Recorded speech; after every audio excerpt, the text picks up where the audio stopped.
आज हम लोग मेंस के लिए स्पेशल राडार डीआई करेंगे। बेटे कई वर्षों में ये नया ट्रेंड है जिसमें राडार डीआई आ रहे हैं एग्ज़ाम में। कुछ तो बहुत आसान आए, इतना आसान कि आप सोच नहीं सकते, लेकिन कुछ अच्छे क्वेश्चंस भी आए। तो मैंने करीब 4 सेट्स लिए हैं, मैं सॉल्व करता हूँ, बाकी आप घर में भी सॉल्व कर सकते हैं। हाँ जी, आइए।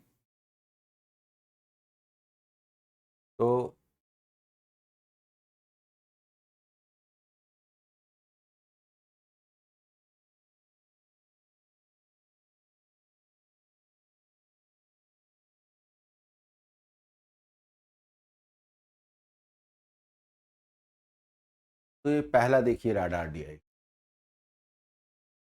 फर्स्ट।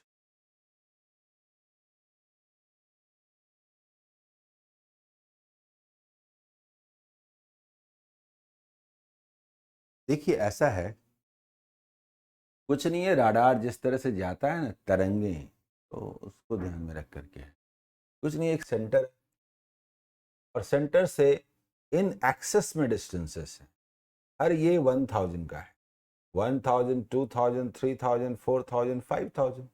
यहाँ भी वैसे ही 5000, 5000, 5000, 5000, मैक्सिमम 5 तक है। अब इसमें इंस्ट्रक्शन क्या है देखिए, go through the radar diagram given below and solve the questions based on it.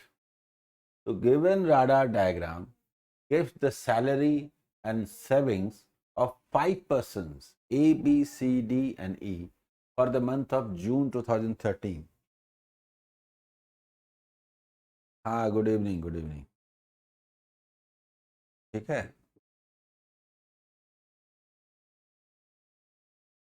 ये है।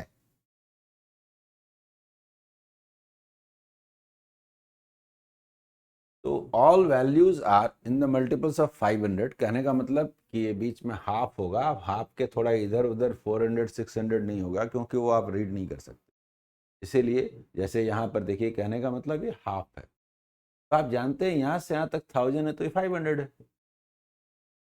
आपको सैलरी और सेविंग बताया है, that means difference will give the difference, मतलब एक्सपेंडिचर। क्लियर?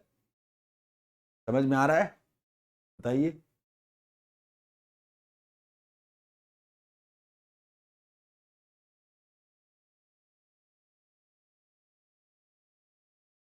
अब पहला सवाल, whose expenditure is the maximum for the month of June? तो एक्सपेंडिचर मैक्सिमम होगा मतलब इनकम मैक्सिमम हो, सेविंग मिनिमम हो। तो आप जरा देखिए, गैप सबसे बड़ा हो। तो गैप तो आपको दिख रहा है ना, 500 एंड 5000, 4500। जल्दी बोलिए। मैक्सिमम 5000 पर है, ऐसा तो सिर्फ यहाँ है, लेकिन इसका सेविंग तो 2000 है, तो गैप तो 3000 का है। गैप देखिए, ग्राफिकली आप गैप देख लीजिए किसका बड़ा है। इसका तो गैप 3500 है, इसका 4500 है। तो answer is E. Answer is E. Answer is E. Answer is E. E कहाँ है?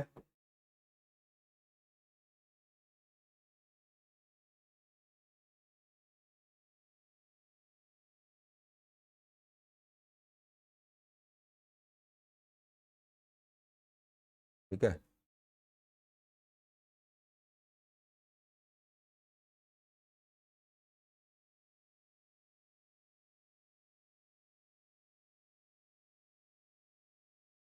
आंसर इज ई।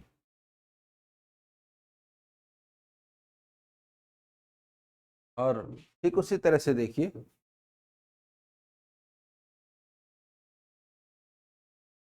देखिए whose expenditure is the minimum for the month of June?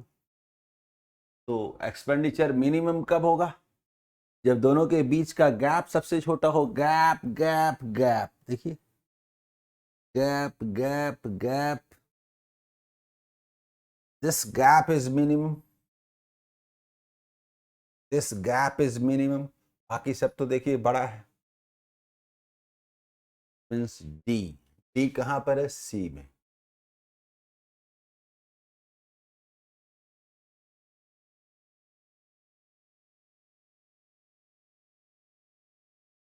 ठीक है, आइए।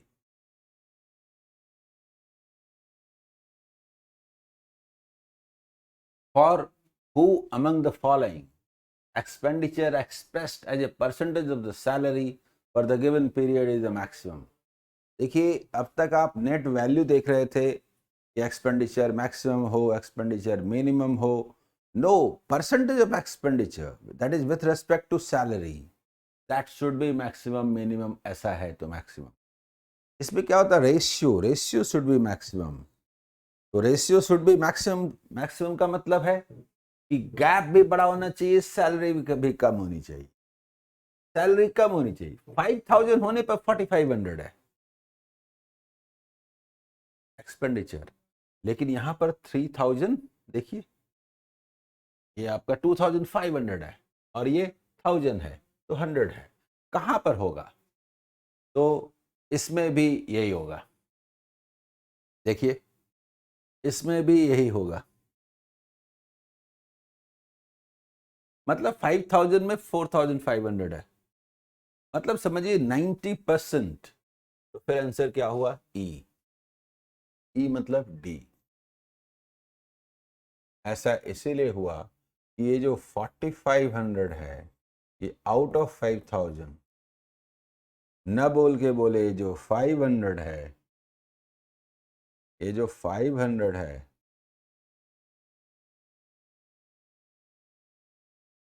that is out of this, this is out of 100%, so this is 90%, that is maximum।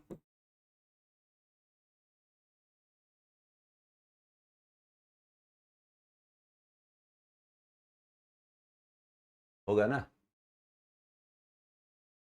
हाँ, सुधा city money जी, क्या हाल है? पढ़ाई लिखाई ठीक से चल रही है? ग्राफ समझाएं? ओके, समझाता हूं। देखिए, ग्राफ कुछ नहीं है, जैसे डिफरेंट डायमेंशनल होते हैं ना, 1 dimension, X axis, Y axis, Z axis, 3 axis.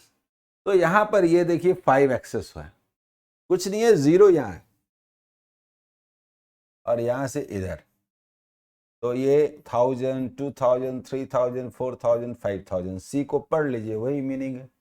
सी की सैलरी दोनों के बीच में 4500 है और ये देखिए सेविंग 1000 है, तो ये डिफरेंस का मतलब एक्सपेंडिचर 3500 है सी का। उसी तरह से अगर हम बात करें,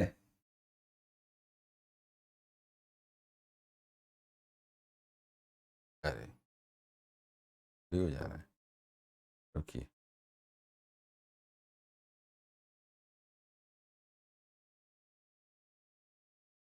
यही कर सकते, देखिए।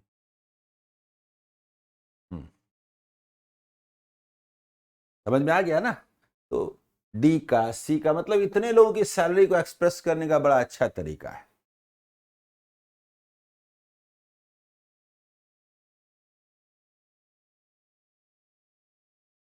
बोलिए, ठीक है?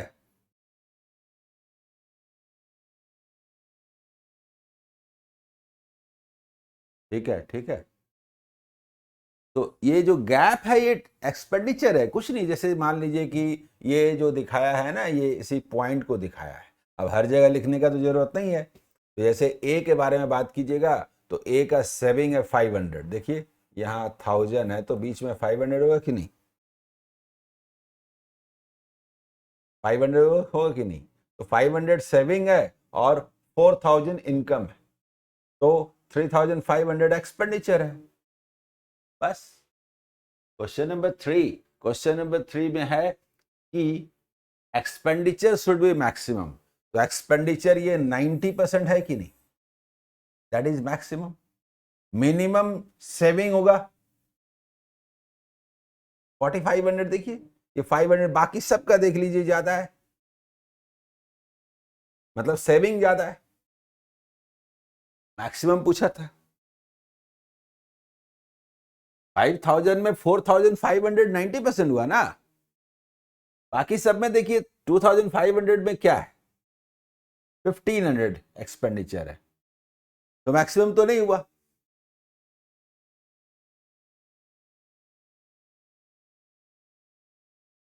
में हम लोग कुछ लिखे थे कि नहीं लिखे थे?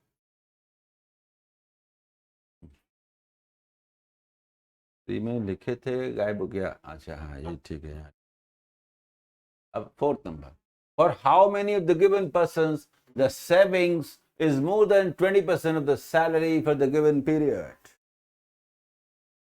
ठीक है, मतलब saving should be more than 20%।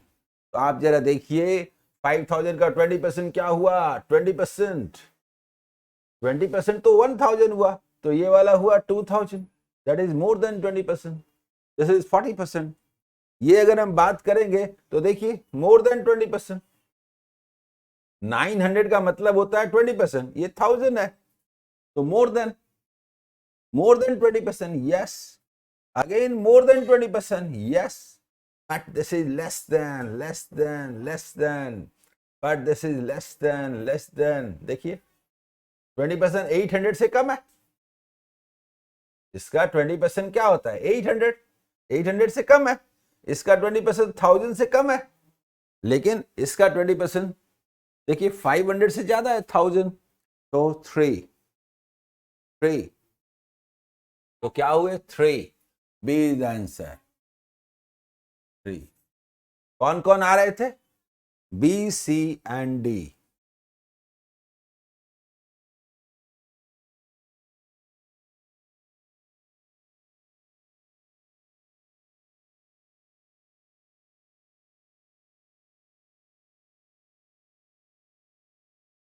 समझ में आया? हाँ, श्रेया गांगुली जी, चलिए बहुत अच्छा, हाँ very good.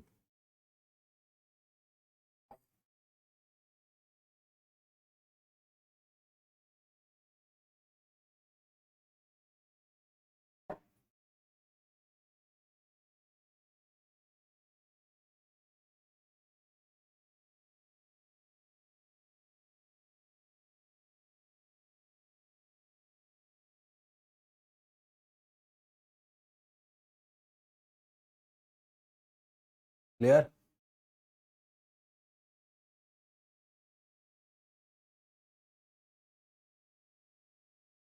Salary of be increase by 20% in the month of अगस्त। ये वाला तो जून का था ना, अगस्त की बात की जा रही है, then the month of June. तो बी की सैलरी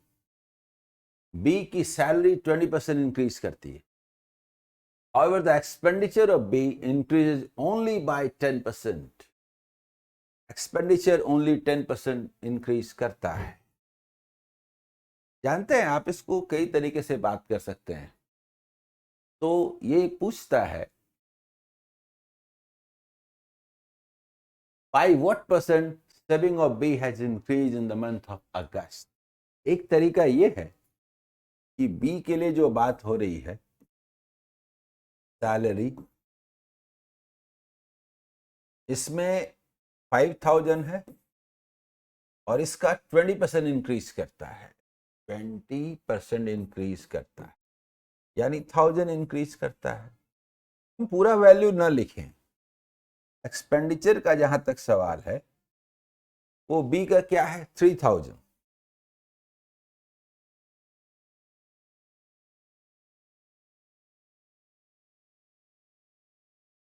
ये 10% इंक्रीज करता है, यानी 300। इसका मतलब 700 सेविंग इंक्रीज किया ना, इसका मतलब हम ना निकाले, सेविंग 2000 है और इसमें अगर ये 700 इंक्रीज करेगा तो क्या 35% न होगा?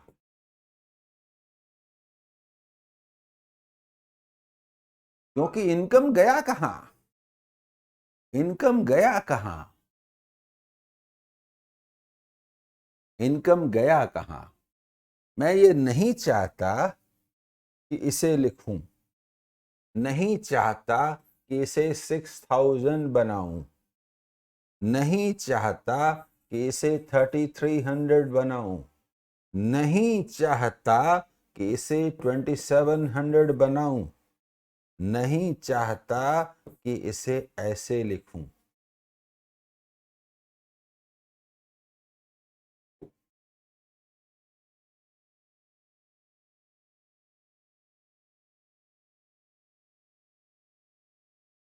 Another way, नहीं चाहता। जल्दी बोलिए जी, आशीष दीक्षित जी, नन ऑफ दीज आंसर है।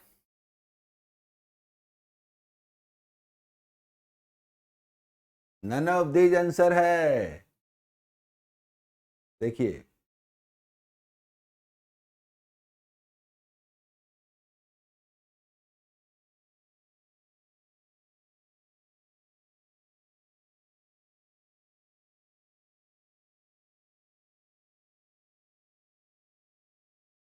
ठीक है, क्लियर।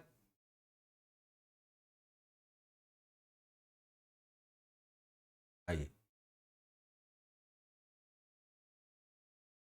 अगला सवाल।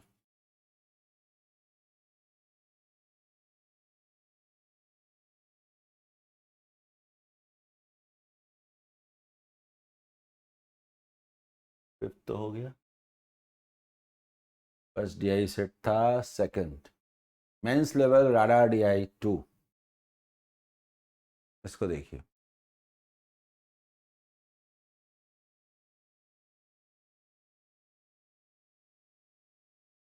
समझ गया ना।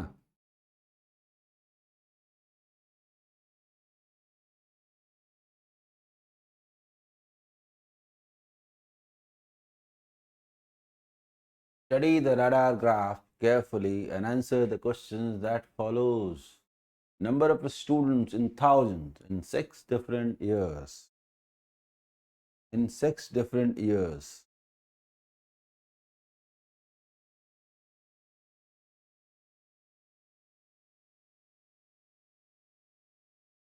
टू थाउजेंड में 700, तो 1000 में कितना? 1000 में 350, तो 100 में कितना? 35।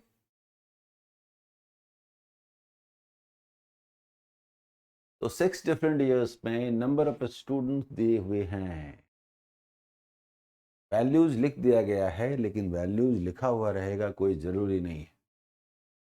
ये ग्राफ है, आपको सोचना है। गैप 10-10 का है, 10-10 का है, 10-10 का गैप है। ठीक, क्लियर क्लियर।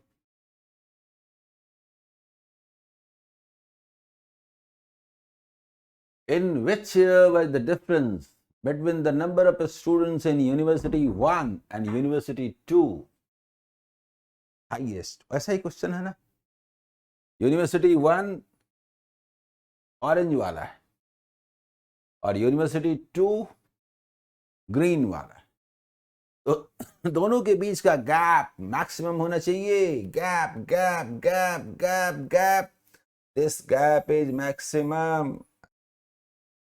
कलर तो दूसरा रखें। देखिए, कलर कलर, देखिए,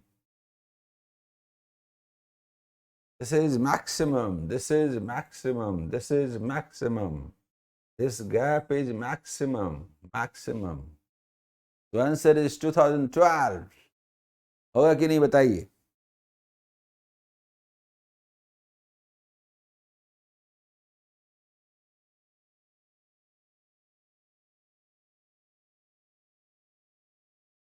$2012 is the answer।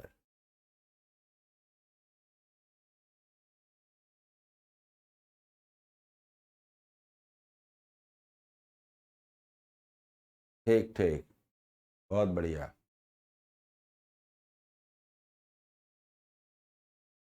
If 25% of the students in University 2 in the year 2010 were females,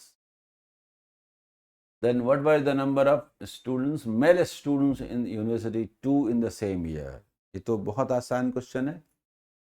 university 2 की बात हो रही है, 2010 में बात हो रही है, 2010 में 2 की बात हो रही है, यानी कि 15,000, यानी 15,000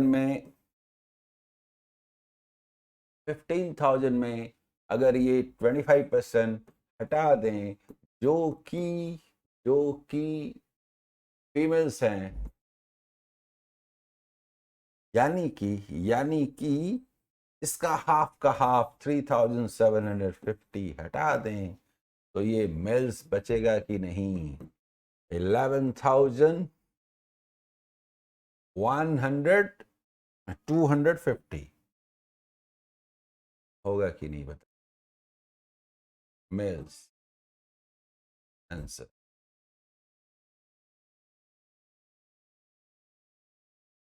ठीक है, clear?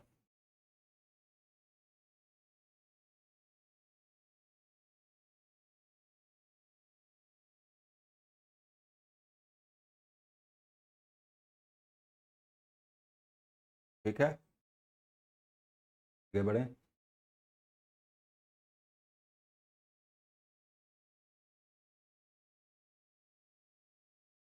What was the percentage increase in the number of students in University 1 in the year 2011 as compared to the previous year? देखिए, percentage change, number of students, University 1 in 2011, University 1, 2011 with respect to previous years, 25%, 5 का increase है, 1/4, 25%, यानी ये 20 से अगर 25 हो गया तो 5 इंक्रीज किया ना। अगर हम इसे 100% कहते हैं तो इसे क्या कहेंगे? 25%।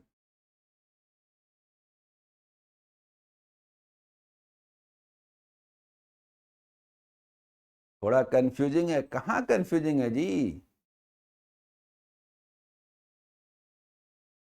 शीतल जी क्वेश्चन पूछिए, क्वेश्चन पूछिए, कहाँ प्रॉब्लम है? Why confusing? अरे ये 2007 है, इसमें ग्रीन वाला जो है वो यूनिवर्सिटी 2 है और ऑरेंज वाला यूनिवर्सिटी 1 है। तो 10,000 स्टूडेंट्स हैं यूनिवर्सिटी 1 में और 20,000 हैं यूनिवर्सिटी 2 में 2007 में। ऐसा ही डिफरेंट ईयर्स में। उसके बाद एकदम सिंपल है, कुछ खास नहीं। जैसे इसमें पूछा गया यूनिवर्सिटी 2 का 2011 में जो स्टूडेंट्स हैं यानी 25,000, वो उसके लास्ट ईयर जो 20,000 थे उससे कितना परसेंट ज्यादा है? 20 से 25 है, 5 ज्यादा है, 1/4 ज्यादा है, 25% है। बोलेंगे कि नहीं?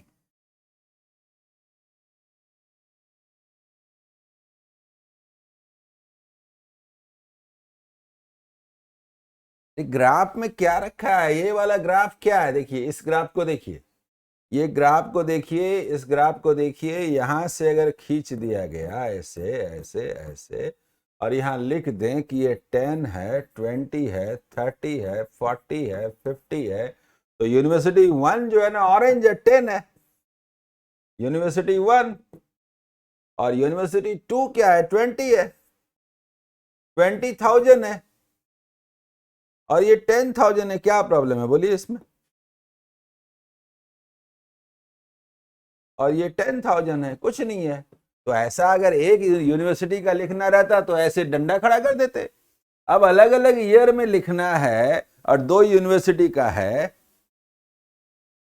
हाँ, मेंस का क्लास है तो अलग अलग बना दिया है स्केल। उसमें क्या प्रॉब्लम है? 15,000 था, यहाँ 25,000 था।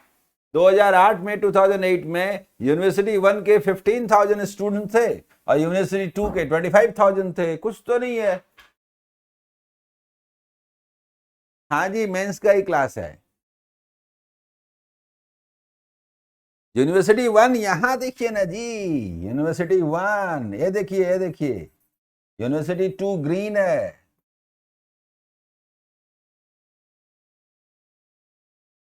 जितना ऑरेंज वाला है सब यूनिवर्सिटी 1 है, और जितना ये ग्रीन है ना, ग्रीन, वो यूनिवर्सिटी 2 है।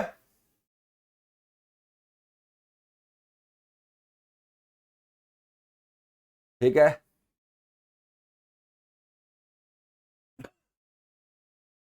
देखिए फिर बताता हूं। What was the difference between the number of students in university 1 in year 2010? सुनिए, पहले 2010 में जाइए, यूनिवर्सिटी 1 में जाइए, ये वाला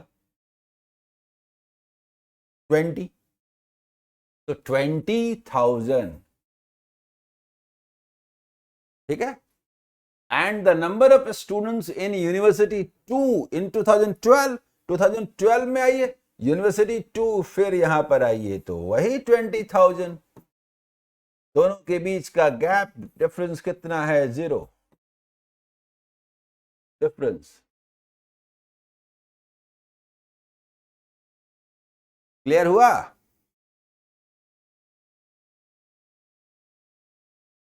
क्लियर हुआ? बोलिए, कहाँ है शीतल जी, बताइए।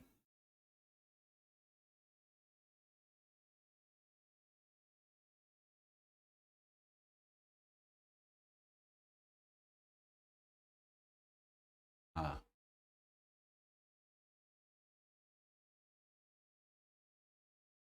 what is the sum of the number of students? Sum of the number of students in university 1 in the year 2007. चलिए 2007 में university 1 10,000, this is 10,000 and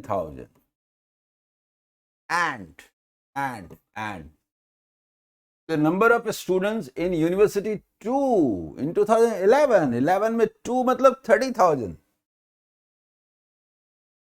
plus 30K is equal to 40,000.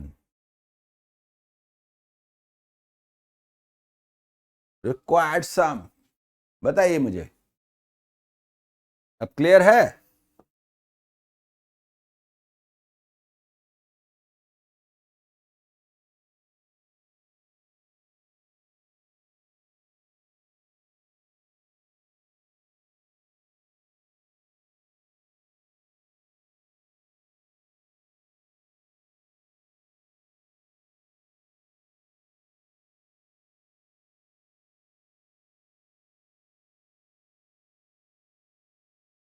आगे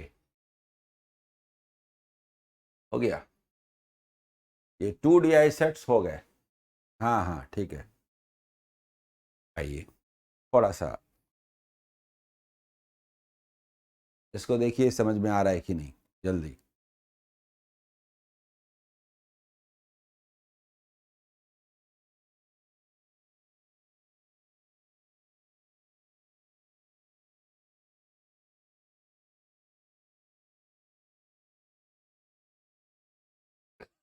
तो देखिए ठीक से,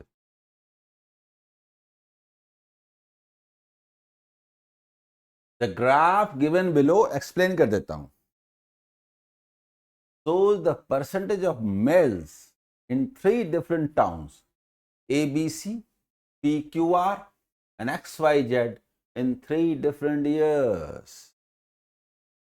In 3 different years, मतलब 2000, देखिए 2000, 1999, 2009 and 2019, 10 years के गैप पर। टाउन का नाम है ABC, XYZ एंड PQR, ये नाम है। तो ग्राफ वैसे ही, ये 0 है, समझ गए ना, ये 0 है। तो इसी को ये इधर बगल में लिखा गया, क्योंकि यहां लिखने से क्या होता है, दोनों हाँ मिक्स हो जाता है। इधर लिखा गया, इधर लिखा गया, मतलब ये वाला। ये कहने का मतलब है, कहने का मतलब ये है कि ये 0 है।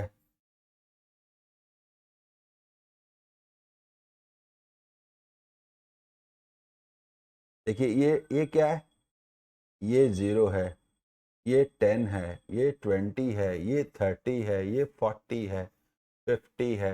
देखिए उसके बाद ये हाँ ये 60 है, ये 70 है, ये 80 है, ये इनके वैल्यूज हैं।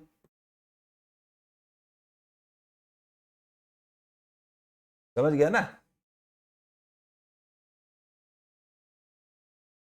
अब इसमें ब्लू, व्हाइट एंड रेड, ठीक है, तो ऑरेंज बोलिए यहाँ, तो ब्लू वाला जहां जहां पर है तो ये क्या बताता है, नंबर ऑफ मेल्स, मतलब जो पॉपुलेशन है टाउन एबीसी में, जो पॉपुलेशन है उसमें 1999 में 55% मेल्स थे और 2009 में वो मेल्स का नंबर घट गया, परसेंटेज घट गया, 50% हो गया और 2019 में ये 65% हो गया, बढ़ गया।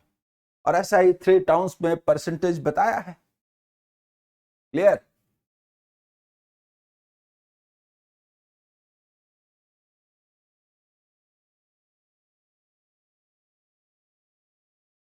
तो ये वैल्यूज जो है ना, थोड़ा सा ये है, यहाँ पर लिखा हुआ नहीं रहता है, ये मैंने लिख दिया ना, ये लिखा नहीं रहेगा, तो आप इन वैल्यूज को यहाँ लिखेंगे। लिखेंगे कैसे? तो चलिए यहाँ लिख देता हूँ।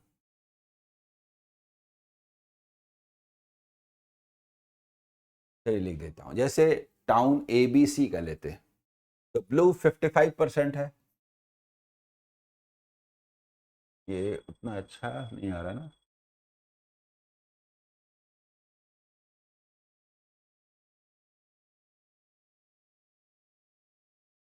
चलिए लिखते हैं, ब्लू दिस इज 55%।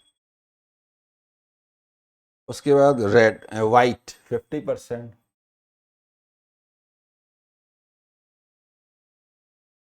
और उसके बाद 65%, ठीक है ना।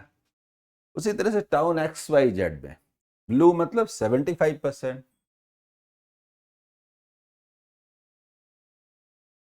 व्हाइट, व्हाइट 70%, और फिर 65%। ये बताइए, ठीक है।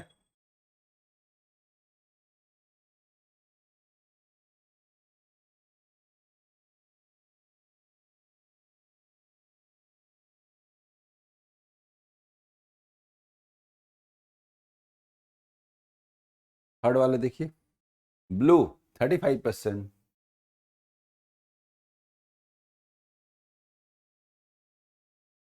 White 40% and 45%। बोलिए, क्लियर, समझ में आ रहा है कि नहीं, पहले बताइए।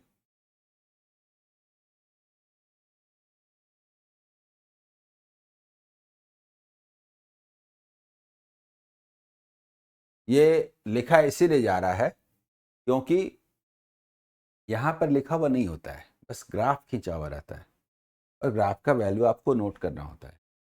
क्योंकि समझने में दिक्कत होगी तो मैंने सुविधा के ख्याल से ये वैल्यूज यहाँ लिख दिए। ये वैल्यूज यहाँ लिख दीजिए या यहाँ लिख दीजिए, बात बराबर है, लेकिन यहाँ लिखने का अलग मायने है क्योंकि ये ज़्यादा अरेंज्ड है ना।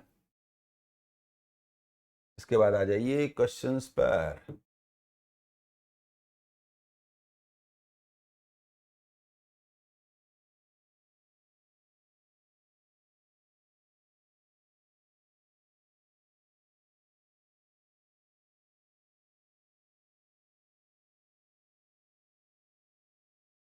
देखिए, आ गया जो हमने लिखा था, और अब चलते हैं पहले क्वेश्चन की ओर। तो हमारा फर्स्ट क्वेश्चन के सामने है, देखिए, ठीक है। The population of town ABC in 1999, 2009 and 2019 are in the ratio 90 is to 115 is to 128.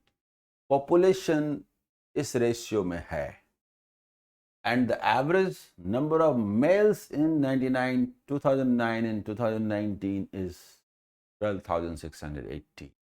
Then find the population of town ABC in 1999. देखिए, ऐसा है, एबीसी की बात हो रही है, टाउन एबीसी कहाँ है, यहाँ पर एबीसी कहाँ है, यहाँ, और इसमें क्या है, परसेंटेज ऑफ, इसमें हम लोग को जो दिया हुआ है परसेंटेज ऑफ मेल्स, ग्राफ में दिया है परसेंटेज ऑफ मेल्स। तो आप जरा देखिए, एबीसी की बात हो रही है, ABC की बात हो रही है और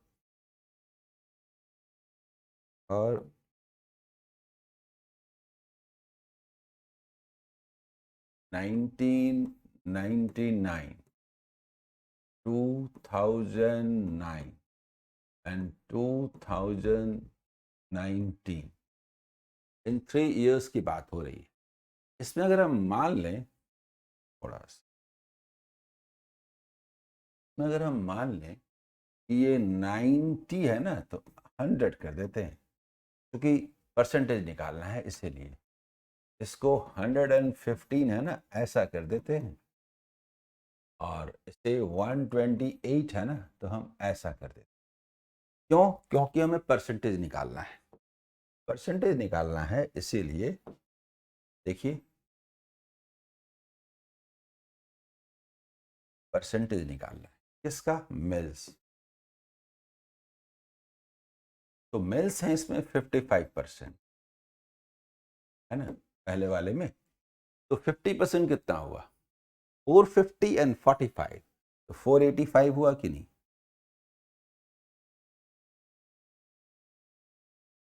फोर 495 हुआ कि नहीं? 495 हुआ कि नहीं? 45 एंड 450। और उसी तरह से बात करेंगे, इसमें है 50%, तो 50% कितना हुआ? 575 हुआ कि नहीं? और फिर देखिए 1280, इसका हमें 65% लेना। 65% तो निकालने आना भी चाहिए। इसको हम लोग डबल कर दें, 130% ऑफ 640 हाफ कर दें, 64 इंटू 13। जल्दी बोलिए, तो होगा कि नहीं अगर हम ऐसे करें?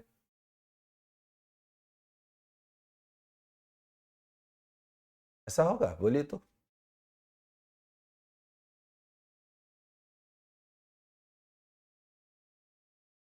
ठीक है, यही होगा।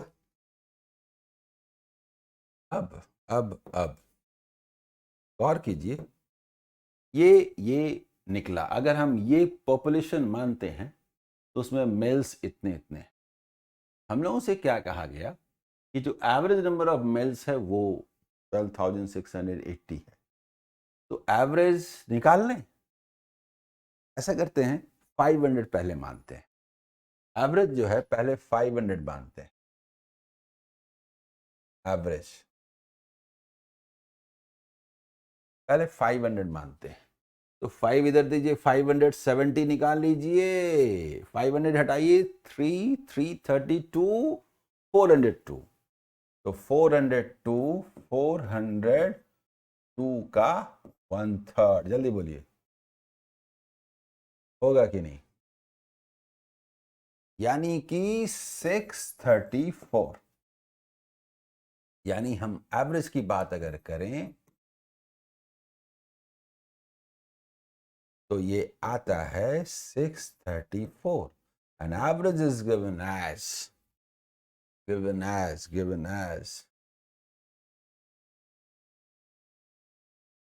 12,680। देखिए तो जस्ट डबल, और फिर 0, 20 टाइम्स। क्या पूछा है? Then find the population of town ABC। गौर कीजिए, गौर कीजिए। अगर हमें मेल्स निकालने हैं तो यहां पॉपुलेशन निकालना है, पॉपुलेशन। तो यहां हम लोगों से पॉपुलेशन पूछा है टाउन ABC का 1999 में, ये वाला। दैट मीन्स कि 900 इज इक्विवेलेंट टू व्हाट? तो क्या ये इंटू 20 यानी कि 18,000 न होगा?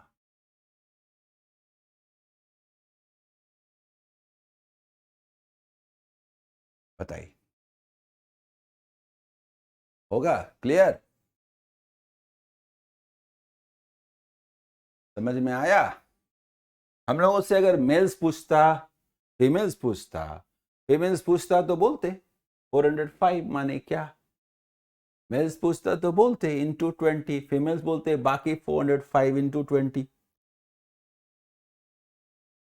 जल्दी बोलिए। ठीक है, clear?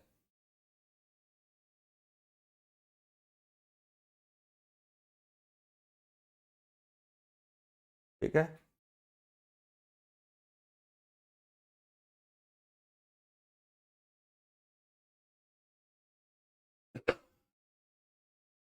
the sum of males from town PQR in 1999 and 2009 is 19,840. सम दिया हुआ है, मेल्स का सम दिया हुआ है, and the sum of males from town PQR in 2009 and 19 is this. If the sum of males from town PQR in all the 3 years is 33,790, then find the total population of town PQR in 2009. देखिए ऐसा है, x नहीं मान करके मैं ये कह रहा हूं कि अलग अलग ईयर में सबका है, तो PQR की बात हो रही है, PQR की बात हो रही है।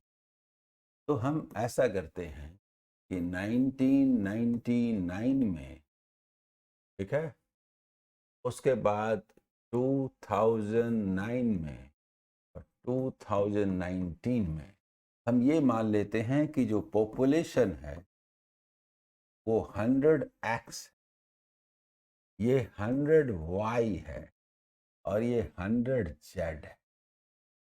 मानने से बड़ा फायदा होता है, क्योंकि तब जो मेल्स के नंबर निकलते हैं वो बहुत आसानी से निकलते हैं। PQR में 35% का मतलब 35x, PQR 40y and 45z, ये मेल्स के नंबर निकलते हैं। हम लोगों को दिया हुआ है, 99 इन 2009, 99 इन 2009 यानी कि 35x plus 40y is equal to given 19,840। हम लोग को दिया हुआ है sum of males 9 and 19, 9 and 19 यानी 40y plus 45z is equal to 25,670, and the sum of males from town PQR in all the 3 years यानी कि 35 plus 40y plus 45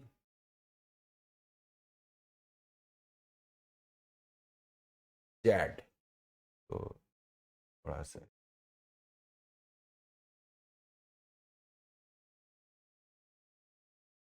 is equal to सुनिए 33,700।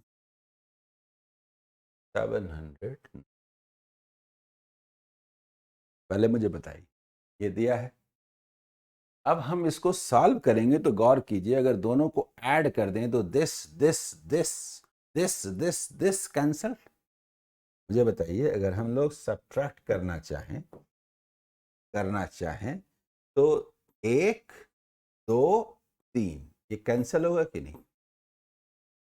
लेस कर दें तो 40z is equal to 40y is equal to क्या बचेगा बताइए?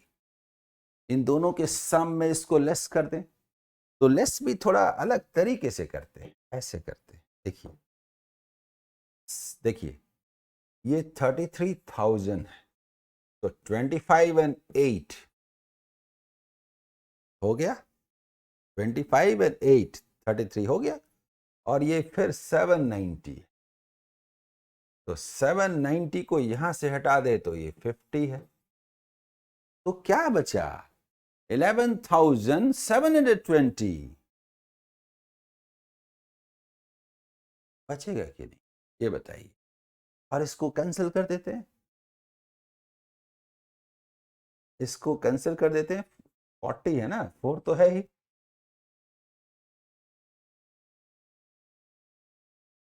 यानी कहने का मतलब कि y इज इक्वल टू 290।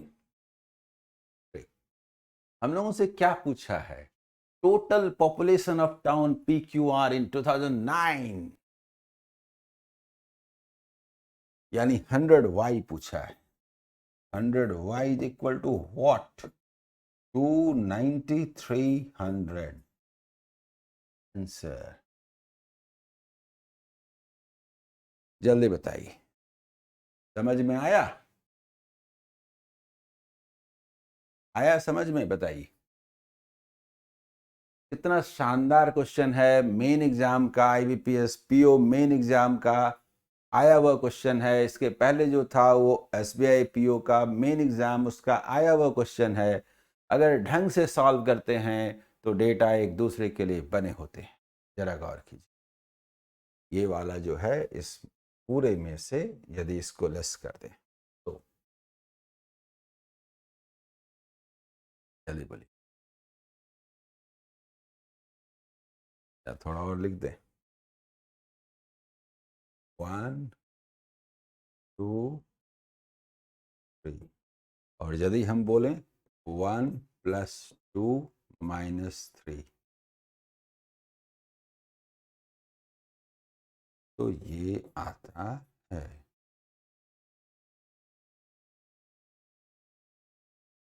जल्दी बताइए। हाँ हाँ हाँ हाँ, सुधा सिटी मनी जी, वेरी गुड, बहुत बढ़िया, समझ में आया। बताइए।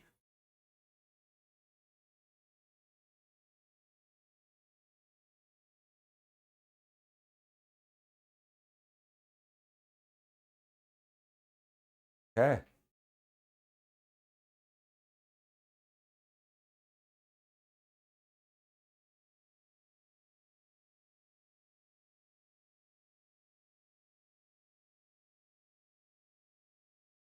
ठीक है, क्लियर।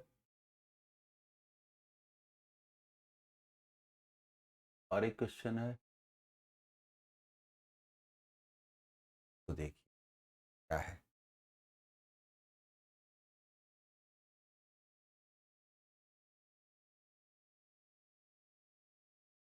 डेटा इंटरप्रिटेशन में ये data sufficiency, what is the population of town XYZ इन 2019? 2019 में XYZ टाउन का पॉपुलेशन क्या था, पूछ के भी ये नहीं पूछा, पूछ के भी ये नहीं पूछा है, क्योंकि वो सिर्फ ये पूछता है कि all the 3 statements, only one, both, this this this. गौर कीजिए, फर्स्ट तो हमें XYZ का 2019 में पूछा है, XYZ का 2019 में पूछा है, YZ का 2019 में पूछा है।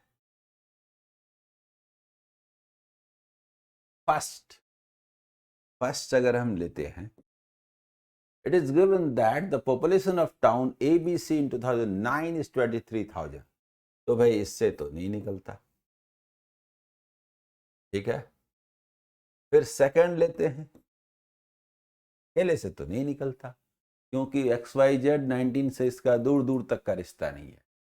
2 लेते हैं, the population of town ABC and town PQR in the year 2009 are in the ratio this this this.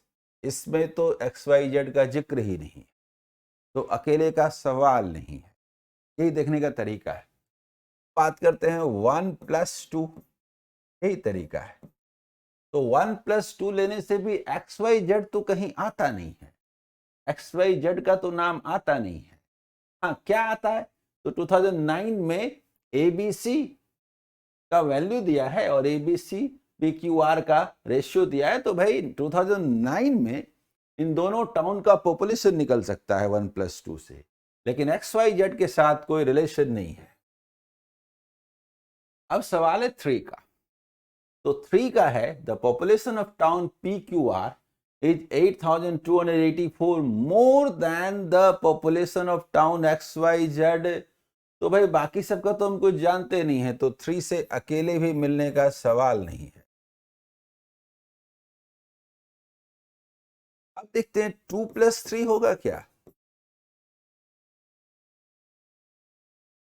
2 + 3 होगा क्या? देखिए देखिए, या 1 + 3 होगा क्या? लेकिन अगर हम 1 + 2 + 3 लेंगे तो होगा। क्यों? हमें 2009 में, क्योंकि 1 2 में किसी एक के लेने का कुछ मतलब ही नहीं है। 1 2 को समझ लीजिए एक साथ है, उसके साथ लेके बात करेंगे मिलेगा कि नहीं मिलेगा, otherwise data इनएडिक्वेट। So the population of town PQR is 8,284, more than the population of XYZ in 2009। यानी इन दोनों को लेने से 2009 में XYZ का पॉपुलेशन निकल जाता है। 9 में निकल जाता है, हमें 19 में चाहिए। So this difference is 218% of the difference between the population of town XYZ in the year 9 and 19। Yes, यहां से निकलता है, इससे 19 का निकलता है। तो answer is all. Yes yes, answer क्या हुआ? ऑल 3।